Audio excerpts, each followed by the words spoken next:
परमेश्वर पिता का धन्यवाद हो। आज के दिन हम फिर से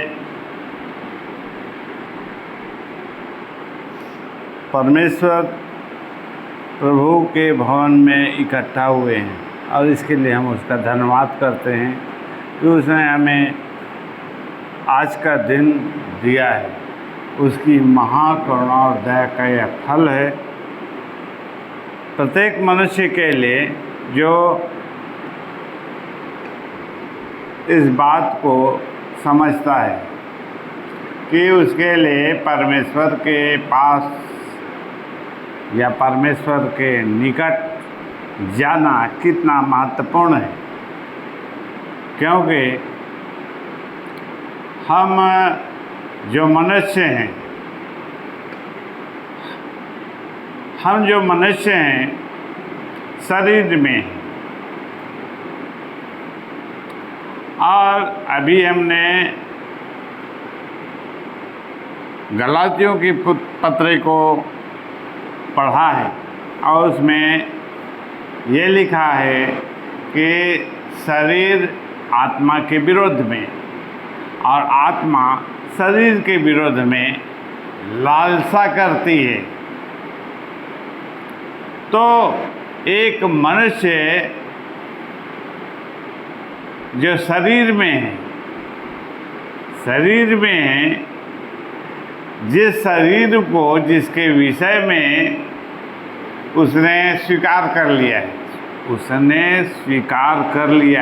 क्या स्वीकार कर लिया है? यह स्वीकार कर लिया है कि मैं प्रभु यीशु मसीह के इस शरीर को, अपने शरीर को इनकी लालसाओं अभिलाषाओं समेत भूमि में दफन कर दूंगा। जब तुमने इस बात को स्वीकार कर लिया कि शरीर को ध्वस्त कर दिया जाए, खत्म कर दिया जाए, तुमने स्वयं इस वचन के अनुसार, मतलब शरीर को खत्म करना चाहते हो, ये मनुष्य के मन में ये बात होनी चाहिए। मनुष्य के मन में ये बात होनी चाहिए और इसी की वह लालसा करे। क्या लालसा करे? कि मैं शरीर को ख़त्म कर दूंगा, ना रहे बांस ना बजे बांसुरी। हे पिता, तू धन्य और पवित्र है। और प्रभु यीशु मसीह ने इसे दिखाया कि उसने सोचा, पहले परमेश्वर ने उसे बताया, उसे कहा, इस संसार में भेजा और उसे यह इच्छा दी कि वह शरीर को ख़त्म कर दे,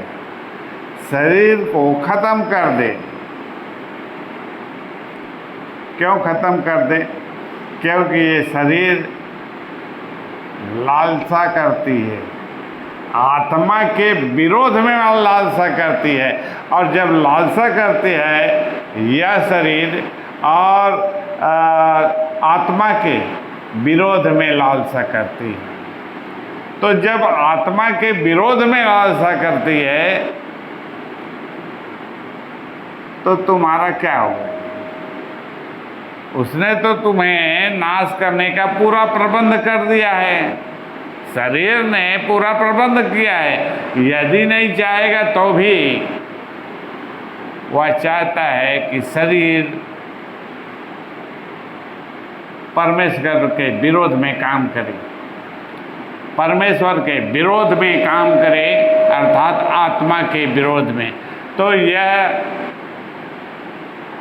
मनुष्य के लिए इस प्रकार की विरोधी बात है। मनुष्य के लिए दो विरोधी बात है। शरीर की लालसा करता है और शरीर के उन इच्छाओं को पूरा करने की लालसा करता है। और इसी शरीर में जो आत्मा है, जो आत्मा परमेश्वर के द्वारा दिया गया है और इस शरीर में रखा गया है, वह परमेश्वर का विरोध करता है, परमेश्वर का विरोध करता है।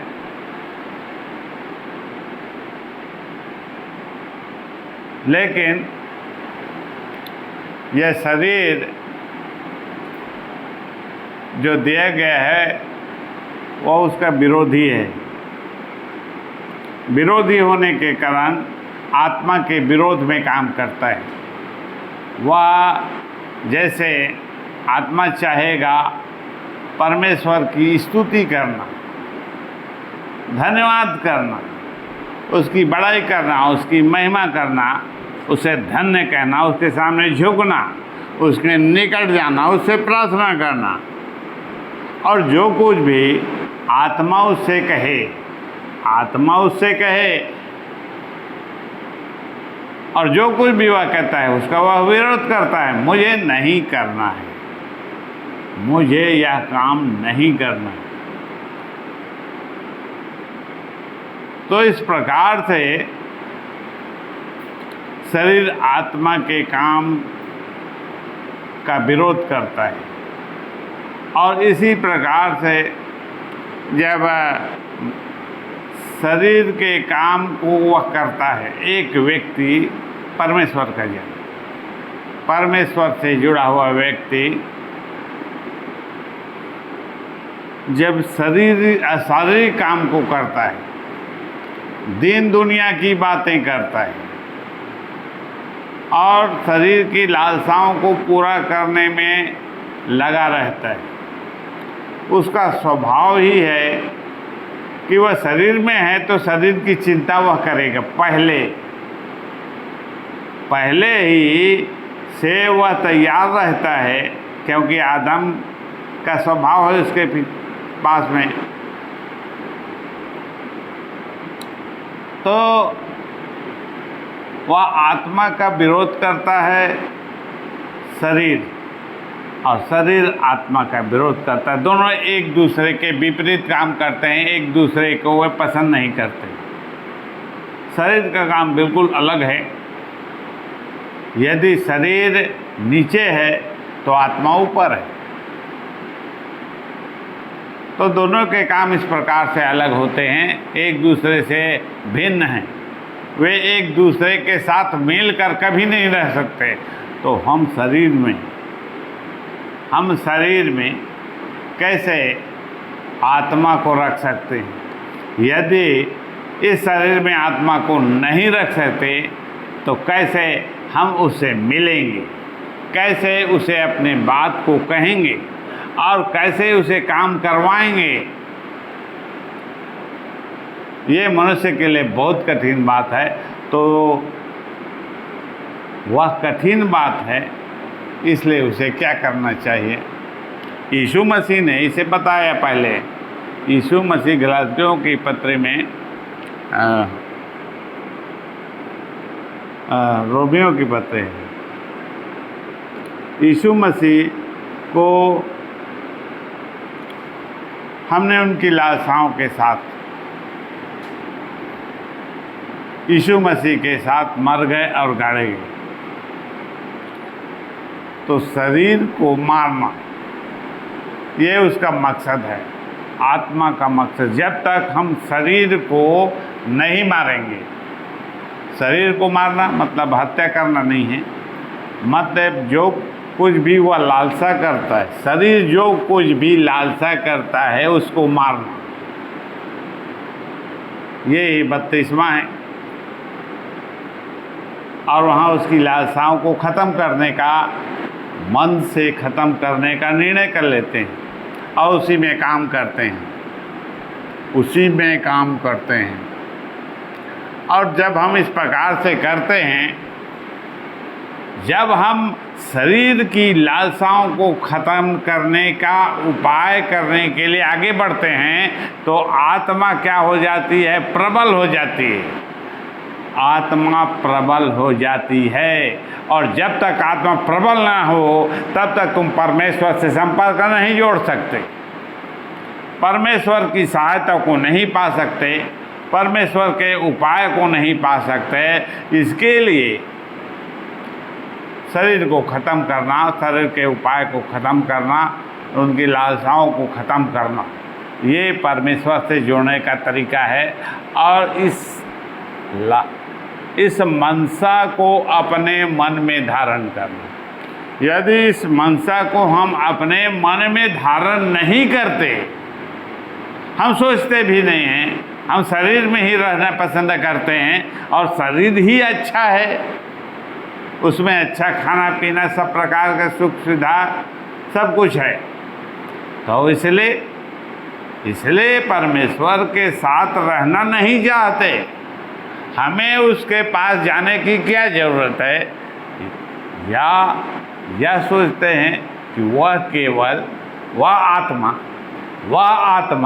केवल हमारी प्रार्थना को दूर से सुन ले, प्रार्थना को दूर से सुन ले और मेरे कष्ट को दूर कर दे, मेरे कष्ट को दूर कर दे। और वही आत्मा क्या कहता है? मनुष्य पहले मर जाए। वही आत्मा कहता है कि मनुष्य पहले मर जाए।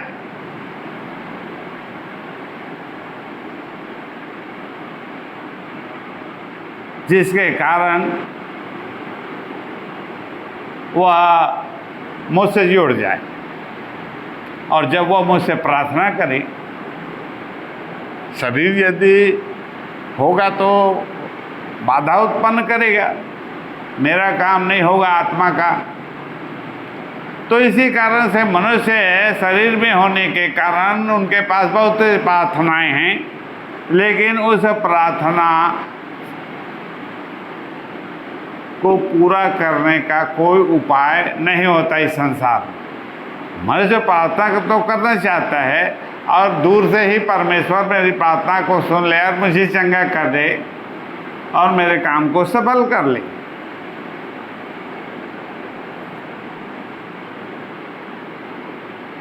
लेकिन परमेश्वर चाहता है कि वह मेरे निकट आ जाए और मुझसे जुड़ जाए।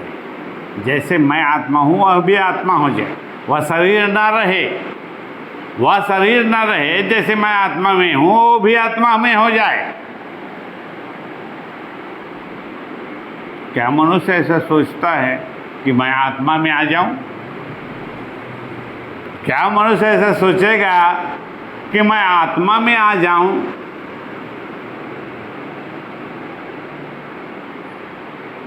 और जब वह आत्मा में आ जाए तो उसके लिए एक सहायक भी उसे मिलेगा,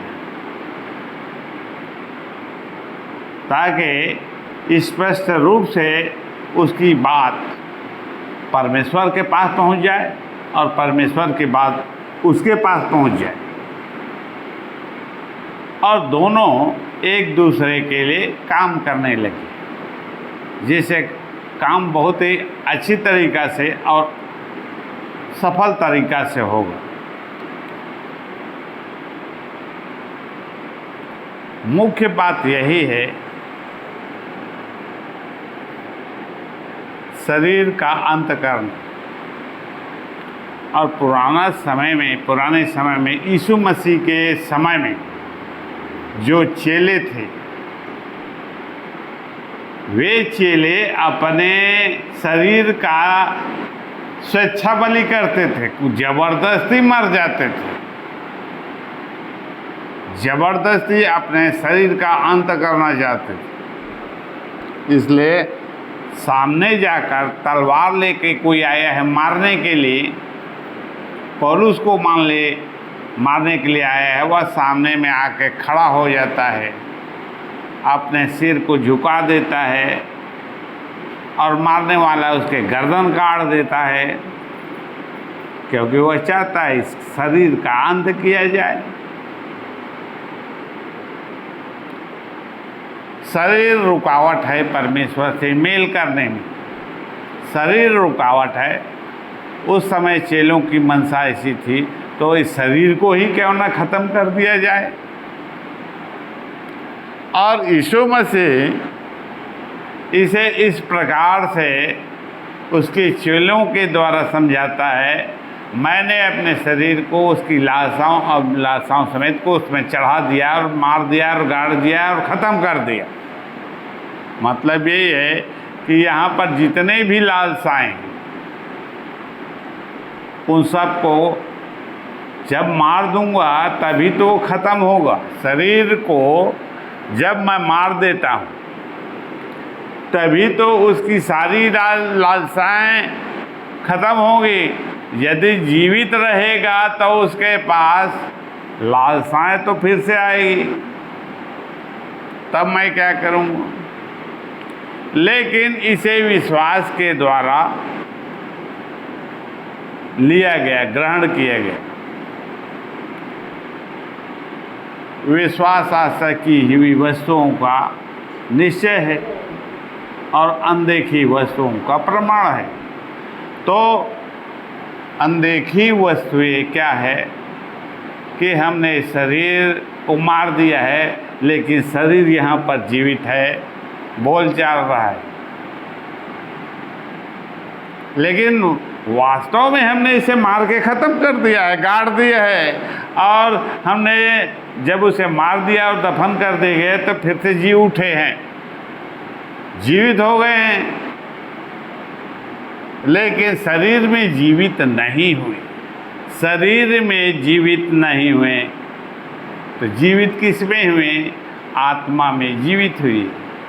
अब तुम आत्मा में जीवित हो गए हो, बपतिस्मा को यीशु मसीह के सिद्धांत को ग्रहण करने के कारण आत्मा में जीवित हो, शरीर में जीवित नहीं हो। शरीर को मार दिया गया, तुमने खुद उसे मार दिया और उसे दफना भी दिया, लेकिन अब आत्मा में जीवित हो गए। लेकिन जो मुर्दा था भूमि के अंदर चला गया, से शरीर भूमि में चला गया, खत्म हो गया, लेकिन आत्मा में जीवित हो गया है। आत्मा में जो लोग हैं, जो उस पर विश्वास करते हैं, वे आत्मा में ही जीवित होते हैं, वे आत्मा में जीवित होते हैं। इस कारण आत्मा में जब जीवित होते हैं, परमेश्वर के आत्मा से मेल करते हैं, परमेश्वर के साथ उनका मेल हो गया है। जब तक शरीर में थे, परमेश्वर के साथ मेल नहीं होता था और दोनों एक दूसरे की प्रार्थना को नहीं सुनते थे। उसने क्या कहा, उसने क्या कहा, कुछ नहीं मालूम। लेकिन अब तुम स्पष्ट जान गए हो। यदि नहीं जाने हो तो अपनी बुद्धि को आगे पीछे ऊपर नीचे बढ़ाने का प्रयास करो कि अब हम वास्तव में अपनी जो भी सोच इस शरीर में थी, लालसा, और यह शरीर के भीतर थी और इसे तो हमने मार के ख़त्म कर दिया। इससे हमारा कोई लेना देना मतलब कुछ नहीं है। हम केवल इस शरीर में इसलिए हैं, क्यों? खाने पीने के, खाने पीने के लिए शरीर में हैं और अपने जीवन के कोई गारंटी नहीं दे सकते खाने पीने से या शरीर की उन सारी आवश्यकताओं को, लालसाओं को पूरा करने से हमें जीवन मिलेगा क्या? मिलेगा क्या? नहीं मिलेगा। क्योंकि जो लोग जीवन से जाकर जुड़ गए, वे आत्मा के कारण जुड़ गए, शरीर के कारण नहीं जुड़े हैं, आत्मा के द्वारा जुड़ गए। तुम्हें ज़रूरत है आत्मा की, खाने पीने के द्वारा नहीं जुड़ेंगे परमेश्वर से। और शरीर के सारे कामों के कारण, जितने भी काम शरीर के द्वारा किए जाते हैं, उनके द्वारा परमेश्वर से कभी नहीं जुड़ सकते। और इसलिए यह कहना बंद करें या यह मांगना करें, हे पिता, मेरा कष्ट मेरे इस पैर में है, इसे दूर कर। या मैं बीमार हूँ, मुझे दूर कर दे, चंगा कर दे। या कोई और भी मनुष्य से लगातार मांगता है, हे पिता यह दे दे, यह दे दे, वो दे दे, ऐसा कर दे, वैसा कर दे। उस क्या मांगता है? शरीर को के लिए, जीवन को मांगता है। शरीर के लिए, जीवन को मांगता है। वह नहीं चाहता है कि आत्मा में जीवन आए। वह नहीं चाहता है कि आत्मा जीवित हो ताकि मैं परमेश्वर को देखूं, परमेश्वर से बातचीत करूं, परमेश्वर से मेल करूं और सीधी अपने प्रार्थना को तक पहुंचा दूं और उसके द्वारा दिए गए उपाय को मैं पालूं। इसीलिए वह बुद्धि का वचन है। यद्यपि ये वचन प्राचीन काल से सुलेमान को दिया गया था और परमेश्वर की उस मनसा को उसने खोलकर बताया। परमेश्वर के उस बुद्धि के विषय में जानकारी उसने दी कि वह बुद्धि मनुष्य के पास नहीं। आत्मा में जो बुद्धि है, ज्ञान है और समझ है, शरीर के पास नहीं और उसकी तुझे ज़रूरत है, उसकी तुम्हें ज़रूरत है। और यहाँ एक पद में जैसे बताया उसने, क्या बताया? एक अध्याय, एक पद, दो पद, नीति वचन। पिछले समय इसकी चर्चा हमने की थी कि इसके द्वारा पढ़ने वाला बुद्धि, शिक्षा और ज्ञान और समझ की बातें समझे, बुद्धि और शिक्षा प्राप्त करे, बुद्धि और शिक्षा प्राप्त करे। मनुष्य की आत्मा को शिक्षा की जरूरत है और शिक्षा पाने के लिए उसे बुद्धि की जरूरत है। शिक्षा पाने के लिए बुद्धि की जरूरत है, दोनों उसके लिए आवश्यक है।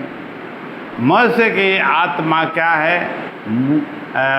ज्ञानवान होने पर भी उन बातों को जो परमेश्वर के सत्य के आत्मा के द्वारा है उसे नहीं जानते। वे सही बातों को नहीं जानते, सत्य को नहीं जानते, को क्या सही है, क्या गलत है, क्या मुझे करना चाहिए, क्या नहीं करना चाहिए, उसका आत्मा बिल्कुल ही नहीं जानता। तो उसे उसकी ज़रूरत है और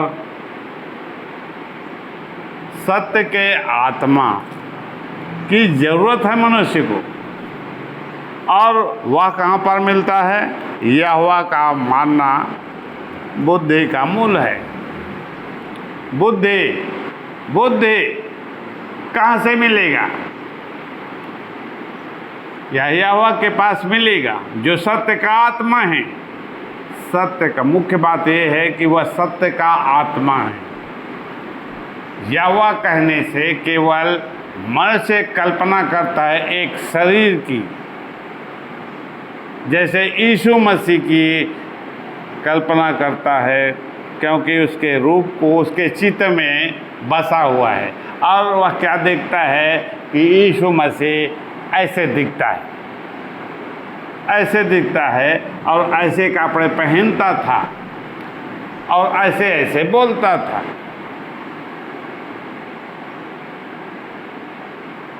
तो मनुष्य के रूप में आत्मा को देखना, और वो भी सत्य के आत्मा को देखना, और वही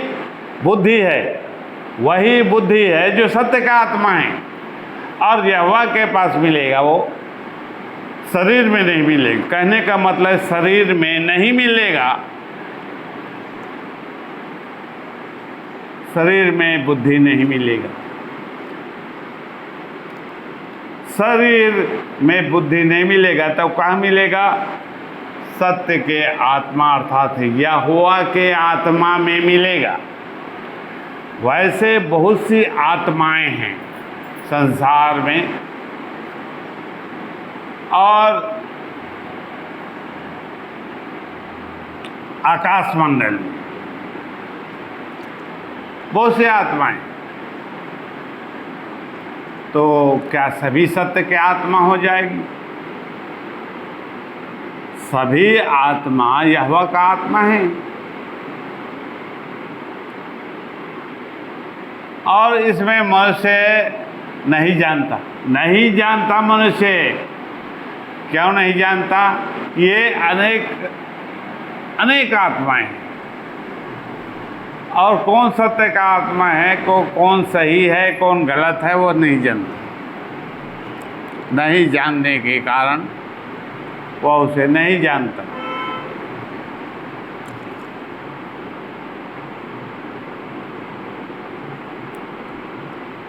फिर भी परमेश्वर चाहता है कि वह बुद्धि को प्राप्त करे, और बुद्धि शरीर के लिए नहीं उसे ज़रूरत है, शरीर के लिए उसे ज़रूरत नहीं है। यदि वह शरीर के लिए बुद्धि मांगेगा तो उसे पता ही नहीं चलेगा कि आखिर मैंने क्या मांग लिया, और ये कैसा है, और कैसे काम करता है, या कैसा है और किस प्रकार से काम करेगा, या कहाँ से मुझे रास्ता दिखाएगा।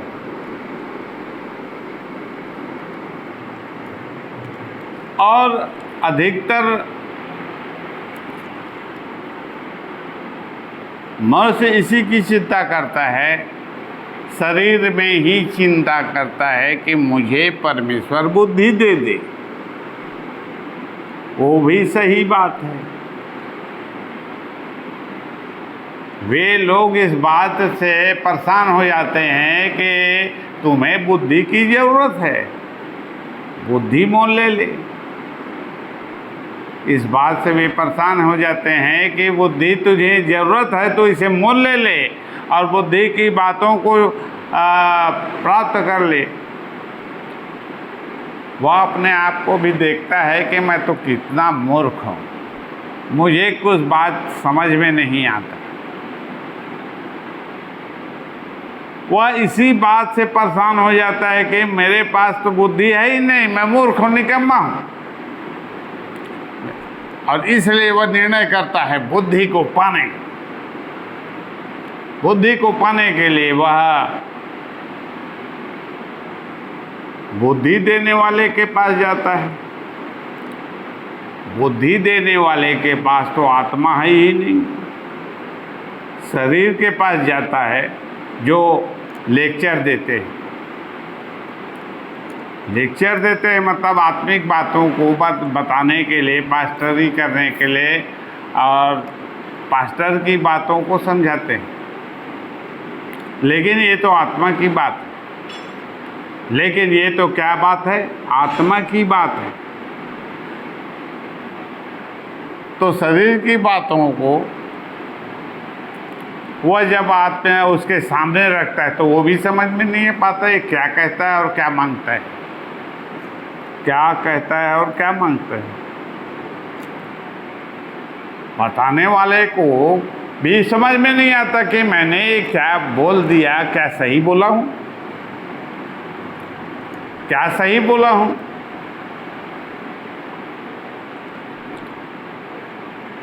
उसका विषय बहुत ही गड़बड़ हो जाता है, इधर उधर हो जाता है, समझ में नहीं आता। लेकिन वास्तव में आत्मा की बात है, आत्मा का वचन है। और जब तुम आत्मा के द्वारा इसी बात को बोलोगे, उसी आत्मा से, किस आत्मा से? यहोवा की आत्मा से, अर्थात परमेश्वर की आत्मा से, अर्थात यीशु मसीह की आत्मा से मुझे बुद्धि देने की दया। तब वह आत्मा तत्काल, यदि तुम आत्मा में होकर प्रार्थना करोगे तो वह तुरंत समझ जाएगा इसे क्या ज़रूरत है। आत्मा में होकर वह समझ जाएगा कि अब मुझसे प्रार्थना कर रहे हैं, मुझसे मांग रहे हैं और बुद्धि को मांग रहे हैं, तो वह खुश भी हो जाएगा, ये बुद्धि को मांग रहा है, बहुत अच्छी बात है, मांगना चाहिए। मनुष्य को अपनी कमजोरी को जानना चाहिए, और जब जानेगा तभी तो मांगेगा। मेरे पास और देखेगा तो मेरे पास तो आत्मा नहीं है, मैं तो शरीर हूँ, निरा शरीर हूँ, मैं बिना काम के हूँ, मेरे द्वारा कोई, मेरे शरीर का कोई उपयोग नहीं, कोई काम नहीं, परमेश्वर के योग्य नहीं। तुम वो योग्य कैसे बनोगे? योग्य कैसे बनोगे? आत्मा के द्वारा ही बनोगे, आत्मा के द्वारा ही बनोगे, शरीर के द्वारा नहीं बनोगे, शरीर के काम के द्वारा नहीं बनोगे। और आत्मा तुम्हारी सहायता क्यों करेगा? आत्मा तुम्हारी सहायता क्यों करेगा? क्योंकि तुमने पुराने लोगों को देखा जिन्होंने आत्मा में जीवन पाने के लिए क्या किया? वचन का पालन किया। वचन ही आत्मा है, वचन ही आत्मा है, सत्य का वचन ही आत्मा है।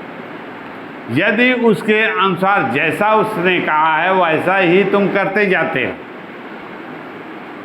तो परिणाम सामने आ जाएगा।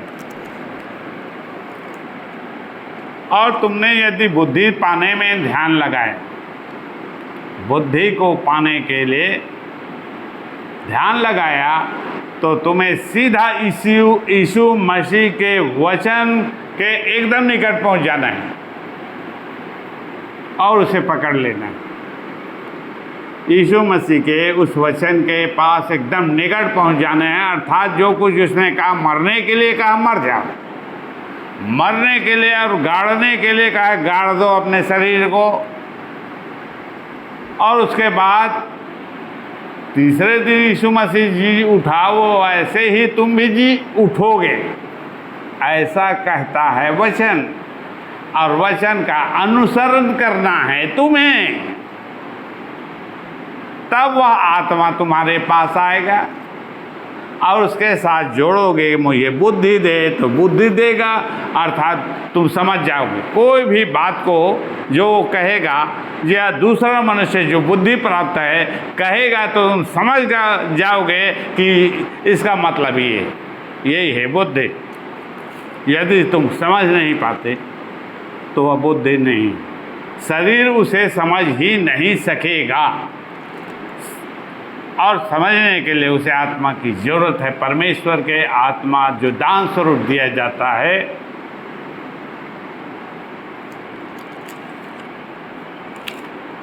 नीति वचन 3 अध्याय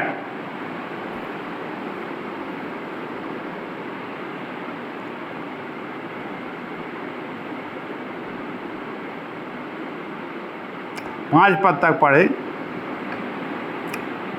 नीति वचन 3 अध्याय 1 से 5 तक।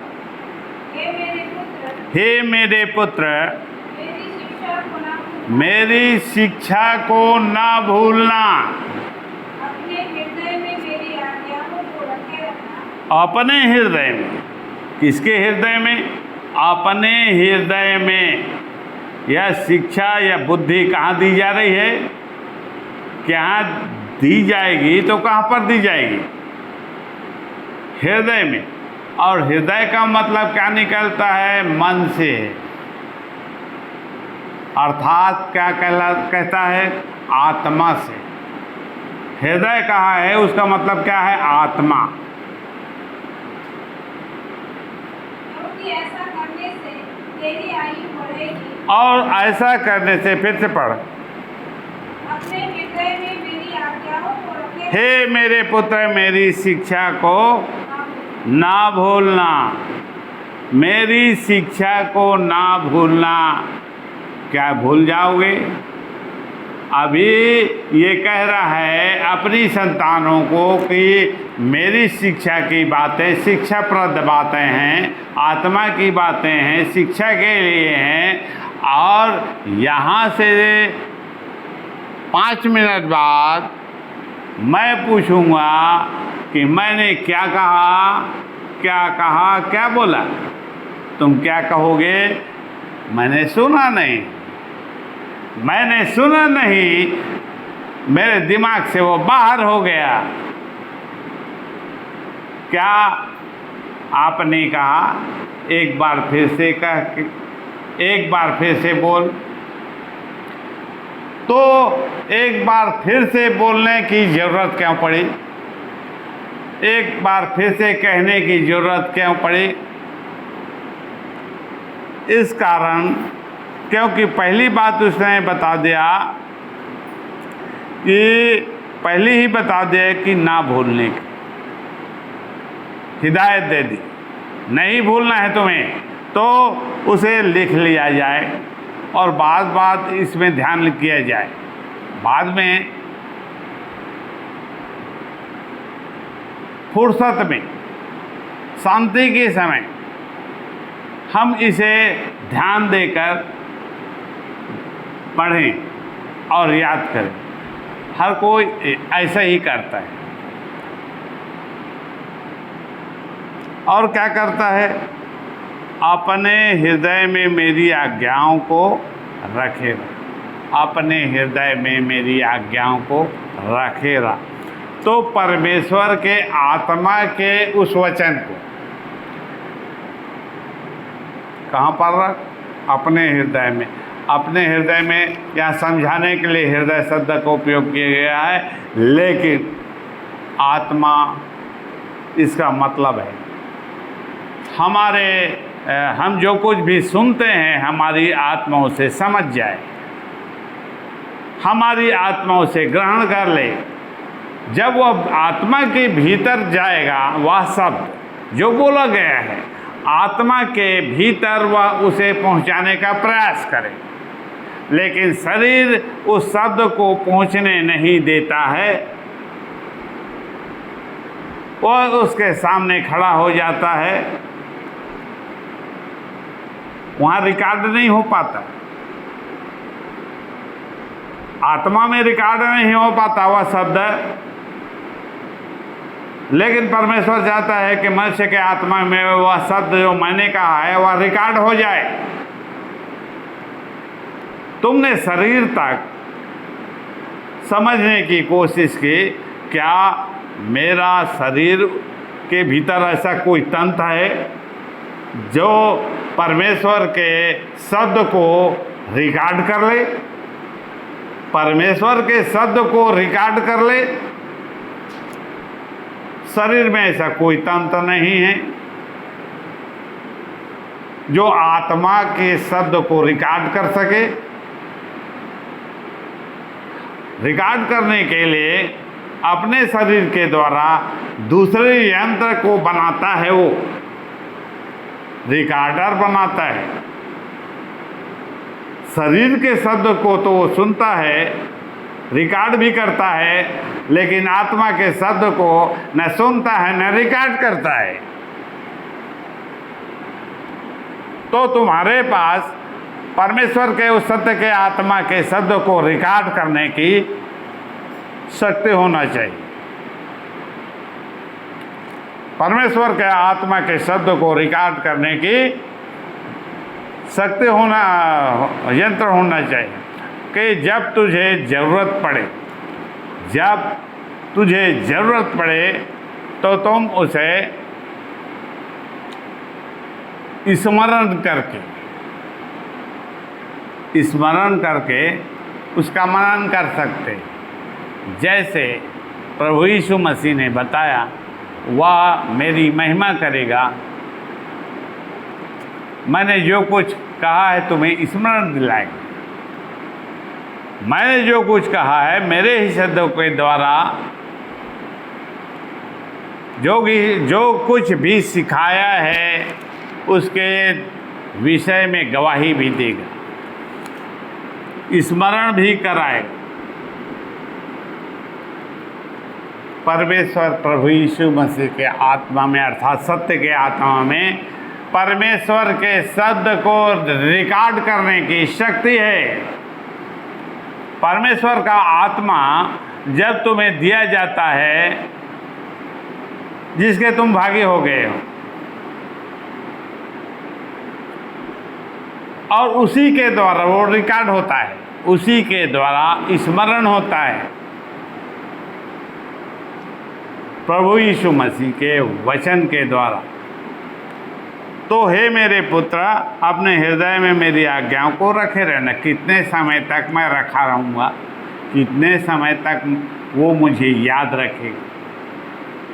1 साल, 6 महीना, 1 महीना या 1 दिन, इतने समय तक मैं रिकॉर्ड रख सकता हूँ अपने मन में। जितने मेरे मन की शक्ति है, मेरे शरीर में जो मन है उसकी कैपेसिटी जितनी याद रखने की, उतना दिन वो याद रखेगा।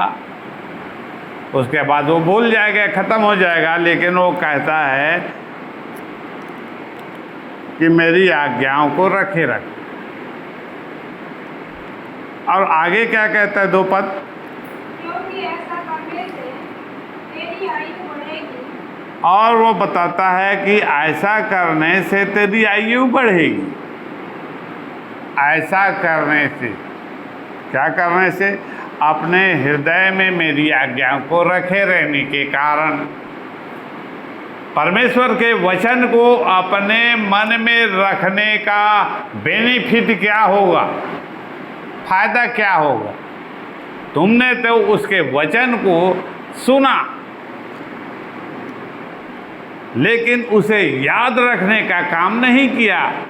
लेकिन कई लोग उसे याद रखते हैं, उपाय करते हैं, ताकि उसने क्या कहा उसके हृदय में लगातार बना रहे। उसका बेनिफिट क्या है? बहुत वर्षों तक जीवित रहे। यदि हृदय में पहुंच गया परमेश्वर का वह वचन, वह बात हमारे किसी भी मनुष्य के हृदय में पहुंच जाए, अर्थात आत्मा में पहुंच जाए, जो उसने सुना है, परमेश्वर से सुना है, और सुनकर उसके हृदय में स्थिर हो जाए, वहाँ पहुंचकर वहाँ रुक जाए, गायब ना हो, इधर उधर ना हो। तो इसके कारण क्या होगा? इसके कारण क्या होगा? ऐसा करने से तेरी आयु बढ़ेगी। तो वचन के द्वारा एक व्यक्ति, परमेश्वर के उस वचन के द्वारा एक व्यक्ति 60 साल में मरने वाला था, लेकिन वह 100 साल तक उसका कुछ नहीं हुआ है, कुछ नहीं हुआ। क्यों? क्योंकि यीशु मसीह के वचन उसके भीतर बैठ गए हैं, और उसका वचन क्या है? आत्मा और जीवन है। तो जीवन लगातार उसमें बह रहा है, जीवन लगातार उसमें बह रहा है, और बहते हुए सोते को वह बंद नहीं करता है। जीवन के जल के बहते सोते को वह हाथ से बंद नहीं करेगा। वो तो लगातार चाहता है कि वो बहते रहे, सबके पास पहुंच जाए। तो परमेश्वर का ये वही वचन है जो सबको देने के लिए और सब में जीवन देने के लिए, और इतना जीवन दे के वह बहने लगे, छलक कर बहने लगे, जीवन छलक कर बहने लगे।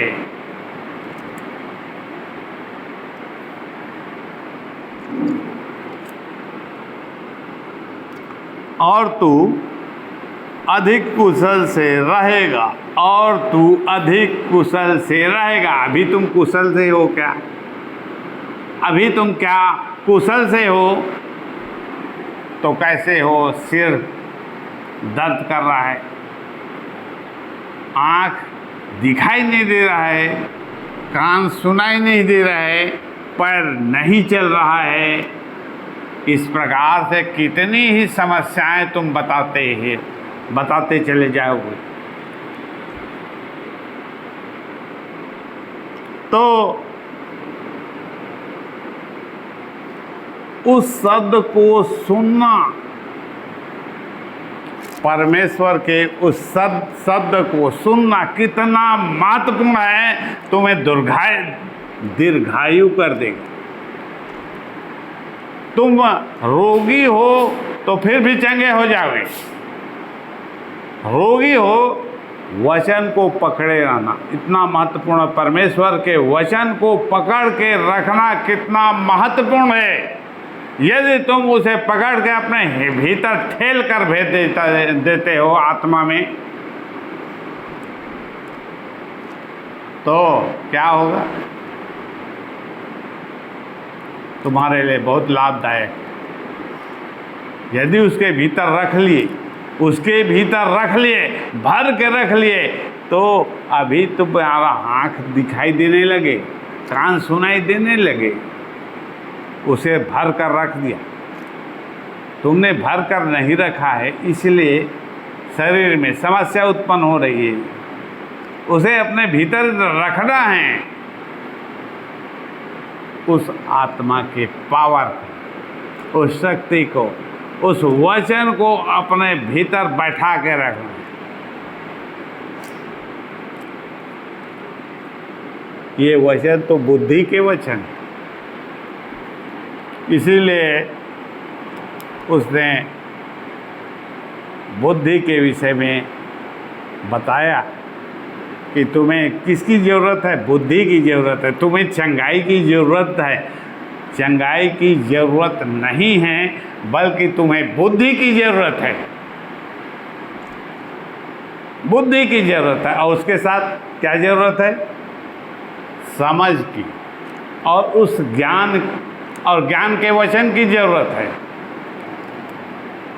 ज्ञान की ज़रूरत है, ज्ञान के वचन की ज़रूरत है, जो बुद्धि से निकलकर तुम्हें मिलता है और जिसे तुम समझ गए, और समझ के भीतर जाने के बाद अपने हृदय में, अपने भीतर, अपने आत्मा में उसे बैठा लिया है।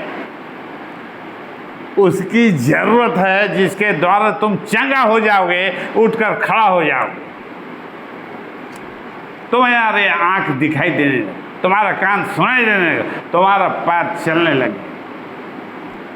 तुम्हारा सब कुछ उस वचन को पकड़ने पर और उसे घिसने पर क्या करता है? डिपेंड करता है।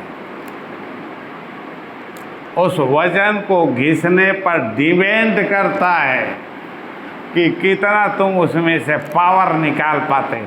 तुम्हारे हाथ में कितना तुम उसमें से पावर, उस वचन को जितना रगड़ोगे, उतना वह परिणाम उत्पन्न करेगा।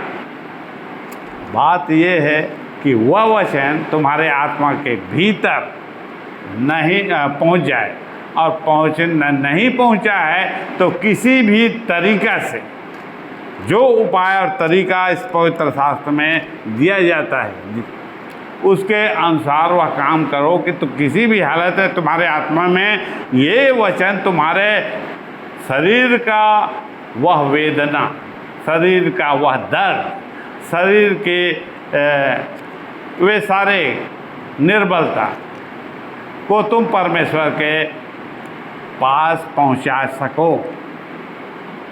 तो पहुंचाने के लिए आत्मा की ज़रूरत है, शरीर किसी भी हालत में तुम्हारी वेदना को परमेश्वर के पास नहीं पहुंचा सकती।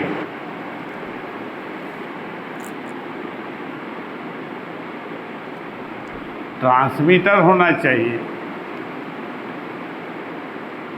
मेरे आत्मा में कई प्रकार की निर्बलता है, बीमारी है, दुख है, कष्ट है, समस्या है, और मेरे कष्ट को मेरा शरीर परमेश्वर के आत्मा के पास नहीं पहुंचा पाता,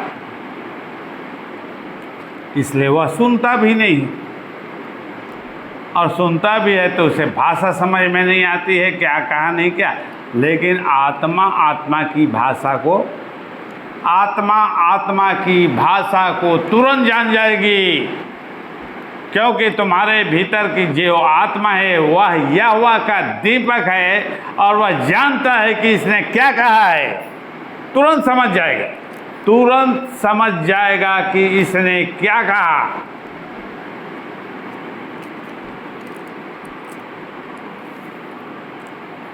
लेकिन शरीर के द्वारा हम यदि कहते हैं तो परमेश्वर का आत्मा इसे नहीं जान पाता, नहीं समझेगा।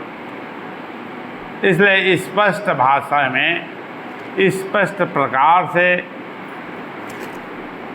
परमेश्वर के पास पहुंचाने का वह रास्ता उपयोग में लाना चाहिए। उस रास्ते को उपयोग में लाना चाहिए जो परमेश्वर तक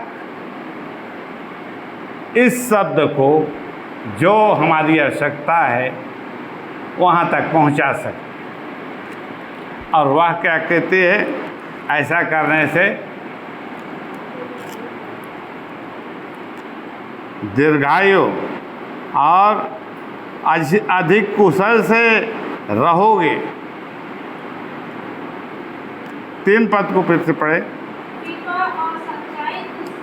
अब यहाँ नया बात बता रहा है कि कृपा और सच्चाई तुझसे अलग ना हो। 2 शब्द है मनुष्य के लिए। एक मनुष्य के लिए 2 शब्द हैं। यदि वह बुद्धि की खोज करता है तो वह आगे बढ़कर और क्या खोजे, कृपा और सच्चाई। कृपा और सच्चाई की खोज करे, और उसके बाद वह यह भी चाहता है कि वह तुझसे अलग ना हो। कृपा और सच्चाई जीवन भर तुझसे अलग ना हो, जीवन भर तुझसे अलग ना हो।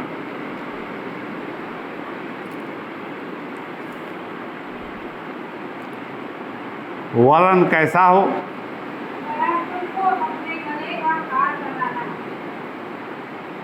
और अपने हृदय रूपी पटिया पर लिखना।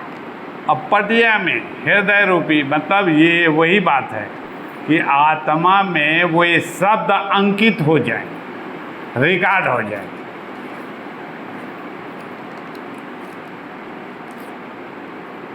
और शरीर का उपयोग ज़्यादा मनुष्य करता है, तो गले का हार, गले में माला डालने के द्वारा वह अपने आप को सजाता है।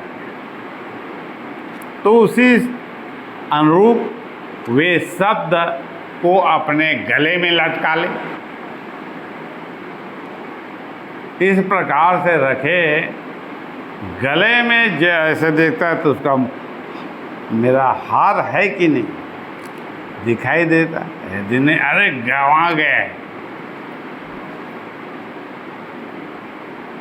वे लगातार उसे अपने हार को अपने गले में लटकाए इसलिए रहता है कि वह लगातार उसकी नज़रों के सामने रहे और उसे द्वारा वह स्मरण करे, या वह लगातार वह उसे देखता है। और पटिया अपने हृदय की पटिया में उसे इस प्रकार से लिख ले, अपने आत्मा में उसे अंकित कर ले, रिकॉर्ड कर ले।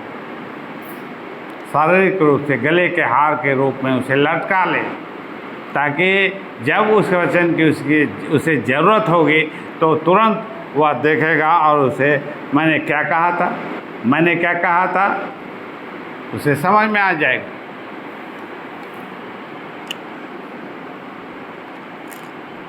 इसका परिणाम क्या होगा? 4 पद।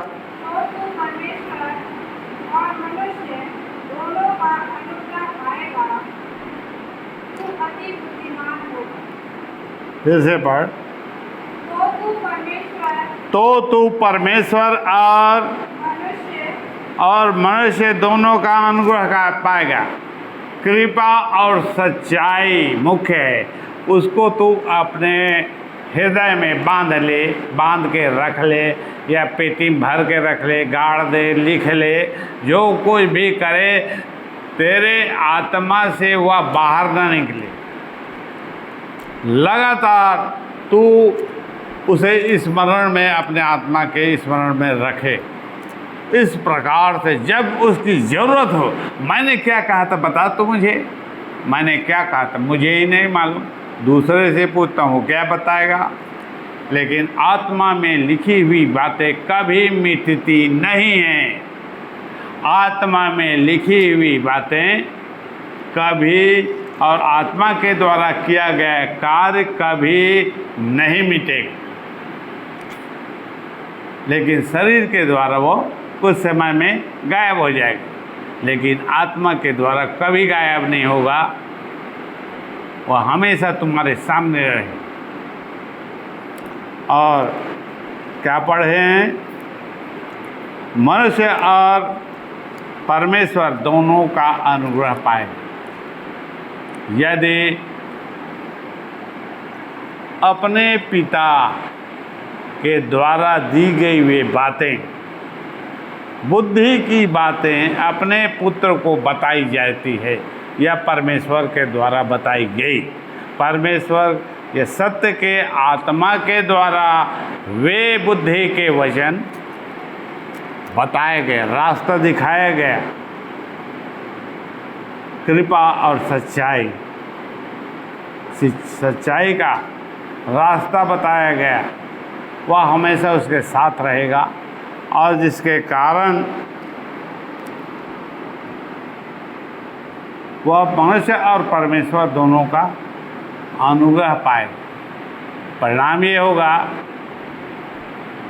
कृपा और सच्चाई उस बुद्धि के आत्मा के द्वारा यदि तुम्हें मिलता है परमेश्वर के आत्मा से, और उसमें ध्यान लगाकर तुम उसके पीछे पड़ जाते हो कि हम किसी भी हालत में इन सारी बातों को जान लेंगे और उसके पीछे पढ़कर उसका पड़ताल भी कर लेंगे कि आखिर वे बातें कैसी हैं। और जब इसमें ध्यान लगाया जाता है किसी मनुष्य के द्वारा, वह मनुष्य और परमेश्वर दोनों से परिणाम प्राप्त करेगा। मनुष्य और परमेश्वर दोनों से परिणाम या प्रतिफल प्राप्त करें। फायदा मनुष्यों से भी होगा, परमेश्वर से भी फायदा होगा।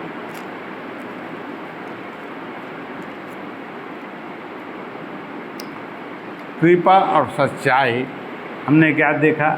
हमसे या हम में से किसी मनुष्य से अलग ना हो। मुख्य बात इसी को ही पकड़ना है। कृपा और सच्चाई को अपने हृदय में इस प्रकार से पकड़ के रख लेना है अपने आत्मा में। दूसरी बातें यदि शारीरिक है लेकिन आत्मा में और कृपा और सच्चाई निरंतर बनी रहे तो उसमें काम निरंतर होता रहेगा। काम निरंतर होता रहेगा यदि उसके आत्मा में ये शब्द पहुंच गए हैं, ये शब्द पहुंच गए हैं, जीवन भर उसे स्मरण रहेगा, लिखा रहेगा, उसका फायदा उसे मिलता रहेगा, मनुष्य और परमेश्वर से अनुग्रह को प्राप्त करता रहेगा और उसे जो आवश्यकता है उसके कारण उसे मिलेगा। आज का वचन यहीं तक।